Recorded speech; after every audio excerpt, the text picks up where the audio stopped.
Aw, dang it. I knew it was a girl's shirt.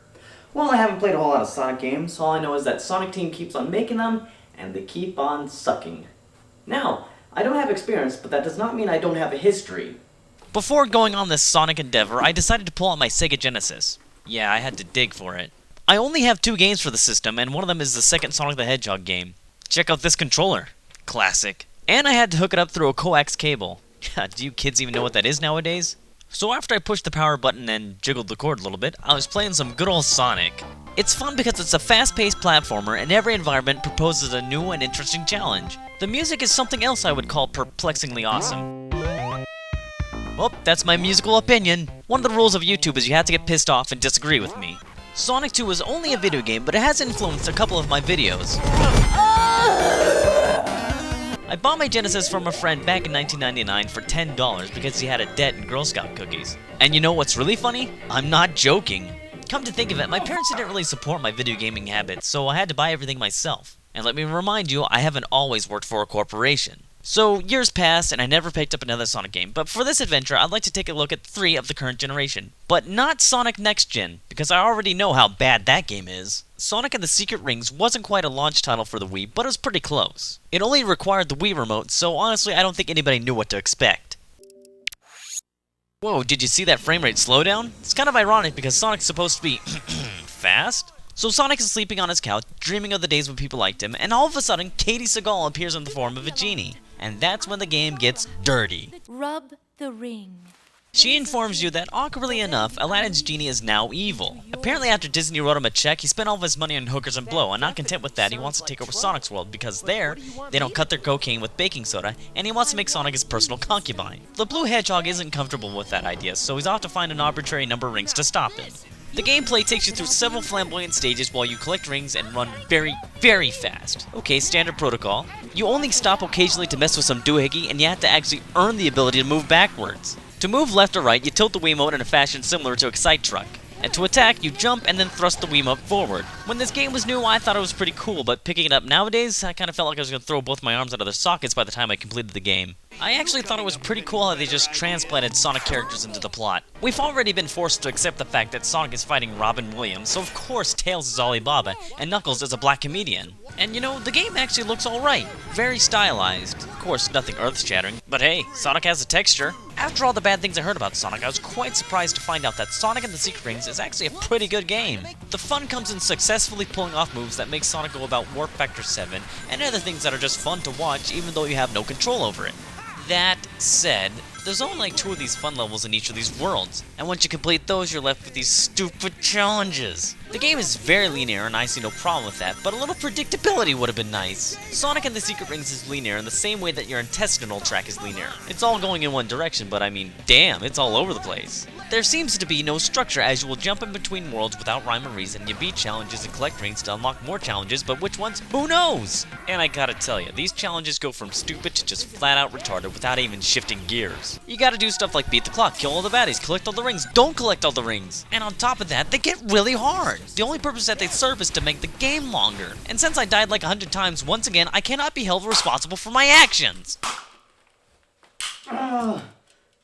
The ending is really weird and open-ended, which leads me to believe that I probably didn't even beat the game. I mean, I seem to be missing a ring and there was a bunch of levels that I just skipped. Maybe it's like Final Fantasy III, where you think the game's over and then the world just rips itself in half. But whatever, Katie Seagal said that she's the 4th ring and I saw the credits. I beat the game.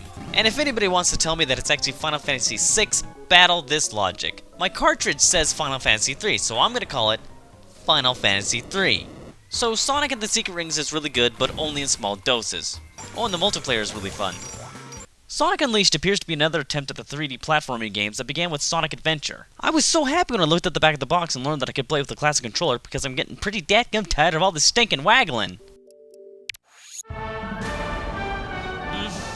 It sounds like they invited John Williams to the party. I gotta be honest with ya, I think the intro animation is uber sweet. I mean, there's a bunch of robots, Sonic goes super, stuff blows up, and it all takes place in outer space. It kinda reminds me of Return of the Jedi, which is one of the greatest films ever made. In fact, if the game stopped right here, my only complaint would have been that $50 US is kinda pricey for a 2.5-minute animation, but still thoroughly entertaining. Sadly, though, the game continues. Sonic gets captured by Dr. Robotnik, or Eggman, or whatever you want to call him. You know, it's kind of weird. When I was young, I remember calling this guy Koopa, but somewhere along the line, he got a dog's name, and we started calling him Bowser. But I only fell in love with Princess Toadstool once they started calling her Peach. And he drains the Chaos Emeralds, which were important in the old games, to split the world apart, which is what happened in Final Fantasy III. As a result, for some reason, Sonic turns into a monster at night. I refuse to say werehog because that just sounds stupid. Now, your partner that's going to help you stop Dr. Eggbot Man Nick is this thing we call Chip. And let's just say that I've never complained about a voiceover being annoying. I will, however, complain about delivery.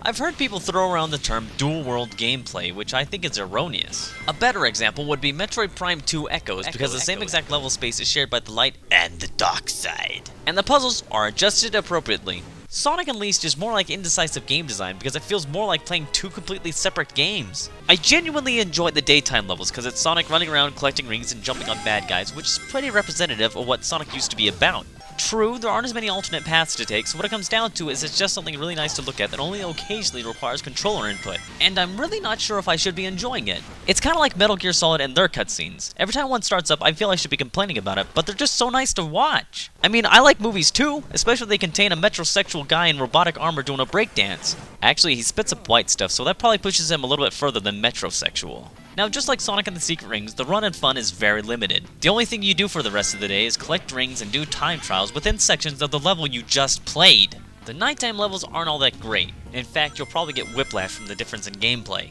Sonic goes around and beats up a bunch of bad guys because he's insecure about the size of his weenus. That's the skin on his elbow, by the way.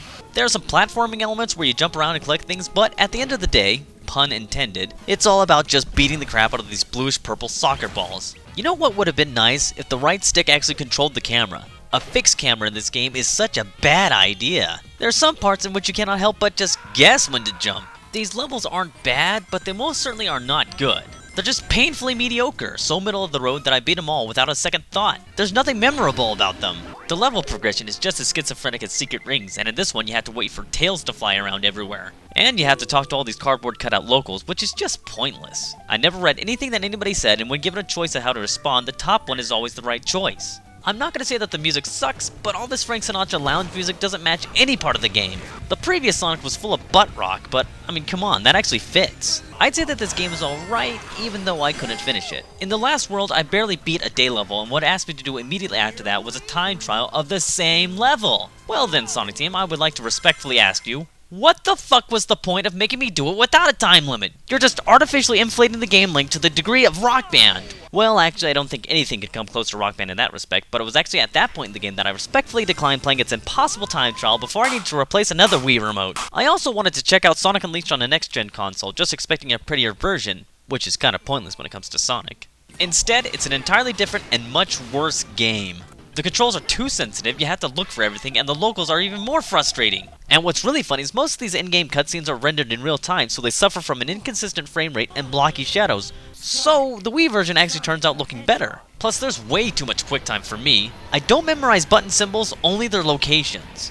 For Sonic and the Black Knight, we have to go back to the Wiimote and Nunchuck. And I'll just start with the good stuff because it's a short list. The sword that Sonic wields in this game is called Caliburn, and it's just straight up awesome. It's the only character in the game that shows a hint of intelligence. And if I close my eyes and stretch my imagination, I can pretend it's Liam Neeson. Once again, Sonic's friends populate this world, which leads to a particularly hilarious situation in which I was sure that Knuckles was going to commit seppuku. If he did, it would have been Game of the Year. And the intro animation can provide a solid 4 minutes of entertainment. It's very detailed. I mean, come on, even the hot dog has a texture. God dang, no wonder the genie wanted him for a concubine. Alright, for a game that uses the Secret Rings engine, it sure screws up a lot of stuff. Sonic doesn't go fast anymore, instead he has to stop and combat enemies, and combat is so broken that each Wii remote swing does something different, and you're lucky if you even hit the enemy. You also have to stop and help villagers, whom I'm sure are voiced over by a bag of broken Legos. You are given items that you can't even use, and you have to inspect them with a pointer that refuses to move. You will only win boss fights by sheer luck, because blocking and attacking barely works. The game is so unfinished that at any point in time, I would not have been surprised if I got a general protection fault. You're rushed into a final boss fight so unprepared it could have only been more unintuitive if they replaced the nunchuck accessory with the blindfold, and it creates frustration levels only previously achieved by, well, Sonic and the Secret Rings! After I beat the game, I recalled that it seemed to have gone by really fast, so I decided to check my time. It totaled to a mere 3.5 hours. OMG. I know of a few Wii games that are shorter than this, but I think the developers need to apologize to the Vatican, because I've never taken the Lord's name in vain so much in such a short period of time. They seem to have plans of turning this into a series, and if things continue like this, Sega should change their name to This Game Sucks, and Sonic Team should change their name to You Wasted Your Money, so you have a proper warning before you even start the game. Nobody knows what story they're going to borrow from next, but I'm hoping it's Oedipus Rex, so Sonic can have a sexual relation with his mother, who will undoubtedly be played by Amy Rose, and then he can gouge his fucking eyes out. Which is coincidentally what I felt like doing while playing these games.